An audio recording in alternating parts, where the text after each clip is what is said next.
what should the Milwaukee Bucks do in the offseason? And you're probably right. You know, you sort of said when we got to these teams here that are contenders and all played in the playoffs this year, that it feels a little bit challenging to find the right moves. Okay, I think there's always options and there's always moves to make and things that you're looking at improving. Okay, you can always get better. Even if your team won 73 games, you can always get better by signing KD, right? So that's the thing. All right. So there's always things you're looking at to get your team better. And the Bucks are in an interesting situation where, unfortunately for them, there's probably a reality here that one, they need to get Giannis back healthy. Yeah, it was an unfortunate timing where he suffered the injury in the first round. They really struggled. Chris Middleton is not the all-star Chris Middleton that he used to be. And then who was their second option? Or who was the second option that stepped up into the first option at that point? Nobody, ultimately. And the Bucks lost, and Mike Budenholzer lost his job. That's what's happened. So getting Giannis back healthy, probably really important. I think letting go of Jay Crowder, let the man walk. I don't think they need him. I don't know. I might have to say this that Jay Crowder might be done in the NBA. I don't know. All right, if someone else wants to sign him, sure, but I don't think the Bucks necessarily need to sign him. I think that would be much better spending their money on retaining Joe Ingles. All right, I think Ingles is a sort of vet that he's never had his game built on being really athletic or being exceptionally fast or anything like that, but he's just crafty, can shoot, and that should age well for his game. Even though he's had a couple of injuries and in the last few years, sort of thing. So I think you retain Joe Ingles. And I think, look, I don't know so much about Adrian Griffin. I don't know about you, whether you know much about Adrian Griffin here, but clearly the Bucks feel that he's the man to take them back to the finals and win them another ring here in the Giannis era. I think you probably have to, again, like many of these other teams alluded to that had coaching changes, you got to allow these coaching changes to take effect. I think that's a big part of the patience game that sometimes is lacking in the NBA. But you got to be able to go, all right, I'm bringing a new coach. I'm going to keep all my core pieces here. Let's see what the new coach can do with them. All right, because by the time you do that, and then you start to trade out all these pieces and everything else, and then suddenly now you've got a whole new organization, literally. So I guess I think that's the situation with the Bucks there. Once again, I got no crazy trades here. I'm gonna leave that to you. Appreciate that. Yeah, look, as you referenced with the contenders, their top three players, Giannis, Middleton, and Holiday, all 30 million plus contracts. So the flexibility is pretty low. Brook Lopez is up for extension, negotiation, etc. That's one of my first moves. Is regardless of how you feel about Brook Lopez, clearly very important to what they've done, big part of the defensive scheme that they've got going, and locks down the paint so that Giannis can do that roaming that he's so potent at doing.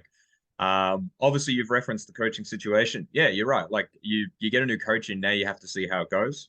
I think in a previous video I talked about Budenholzer maybe struggling with adjustments and maybe losing that voice in the locker room, especially after Giannis's comments. So you hope that this activates the players a little bit, because sometimes it's like a change is as good as a holiday sort of thing. Because you've got the same family going on a holiday, but you just hope the family's happier when they're in a different location. Maybe that's what we're going for with the Bucks. But I'm sticking with my parallel universe here. I said that Middleton can go out. I think Middleton's been on a decline for a while. Bringing in Harrison Barnes and Kevin Herter, you got two wing scorers there, just on more team-friendly contracts, because I think irrelevant if you feel like Middleton is paramount to the Bucks' success, he is on about 33 million, and Barnes and Herter respectively are on about 18 to 16, right? And at least gives you a little bit of flexibility, because the issue with this Bucks team is unless everyone can stay perfectly healthy, which as time progresses that becomes harder and harder to do, you want to have a little bit of wriggle room here. And having a contract like Barnes or a contract like Herter to be able to flip onto someone else would be very beneficial, not necessarily next season, but the season after. Um, and we're now talking about two different playoff runs now consecutively where Chris Middleton just hasn't been the player that we wanted him to be. And out of the two $30 million players that aren't Giannis, I'd rather get rid of Middleton than I would Holiday. Um, you're obviously checking some stats, ready to attack me as the GM of the Bucks. So please fire away. I think Middleton's an interesting player here. I just pulled up his stats. And obviously last season he only played 33 games in a regular season, averaged 15 points, 4 rebounds, just under 5 assists. Playing 8 less minutes than his previous year. And I think I feel there's the level of optimism here that retaining Middleton, because I said you're keeping this core, yeah. I'm obviously not sending him to the Kings or anything like that. That he can bounce back to that 20 point per game mark. I really think that.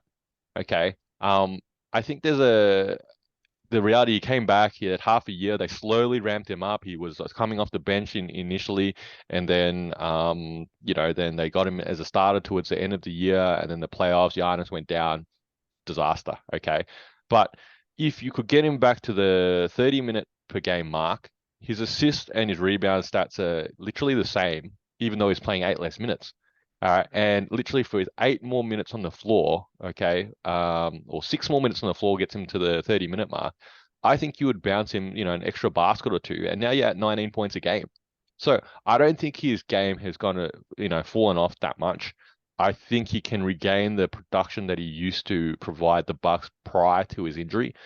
And just like I said, you need Giannis back healthy. I think you need him back healthy 100%. You need Middleton back healthy 100%. New coaching change here. It's probably not too far-fetched to suggest that if these, things fall into place, yeah, which health is a huge one, that every team, if that fell into place, the Bucks could be back at the conference finals at a minimum next year. This is Two Guys with Spare Time. I'm Faz, this is Nick. You're probably a basketball fan like us, so hopefully you can throw us an assist and giving our video a like and subscribing to our channel. And if you got thoughts, feelings, or even some suggestions, please put them down in the comment section below. And thank you for using your spare time to watch us in our spare time.